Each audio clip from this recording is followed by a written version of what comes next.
ഇപ്പോൾ അടുത്ത മിത്തിലേക്ക് വരാം. ലിവർ ക്യാൻസർ ഉള്ളവർക്ക് ലിവർ ട്രാൻസ്പ്ലാന്റ് ചെയ്യാൻ പറ്റുമോ?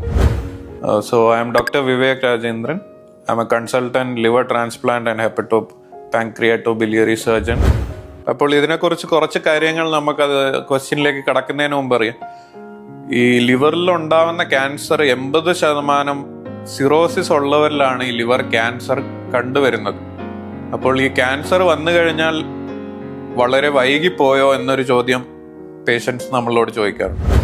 ബട്ട് ഇതിലെന്താണ് മനസ്സിലാക്കാനുള്ളതെന്ന് പറയുന്നത്, ലിവർ ക്യാൻസർ ഒരു ഏർലി സ്റ്റേജിലൊക്കെ വരുമ്പോൾ സിറോസിസ് ഉള്ളവരിൽ transplantation can offer a cure to these patients എന്നുള്ളതാണ് മനസ്സിലാക്കേണ്ടത്. Rather than cancer being a contraindication. അതായത് ക്യാൻസർ കാരണം ചെയ്യാൻ പറ്റാത്ത ഒരു അവസ്ഥയെക്കാളും ട്രാൻസ്പ്ലാന്റ് ആണ് അതിനൊരു ട്രീറ്റ്മെന്റ് ആയിട്ട് നമ്മൾ കൺസിഡർ ചെയ്യേണ്ടത്. എല്ലാ ടൈപ്പ് ക്യാൻസറിലും എല്ലാ സ്റ്റേജിലും എന്ന് പറയാൻ പറ്റുകയില്ല. But early in the course of the disease, cirrhosis ഉള്ളവരിൽ ക്യാൻസർ ഒരു പരമാവധി വരെ നമുക്ക് ട്രാൻസ്പ്ലാന്റേഷൻ കാരണം ആ ഒരു പേഷ്യന്റിൽ ക്യൂർ വരെ കൊണ്ടുവരാൻ സാധ്യമാണ്.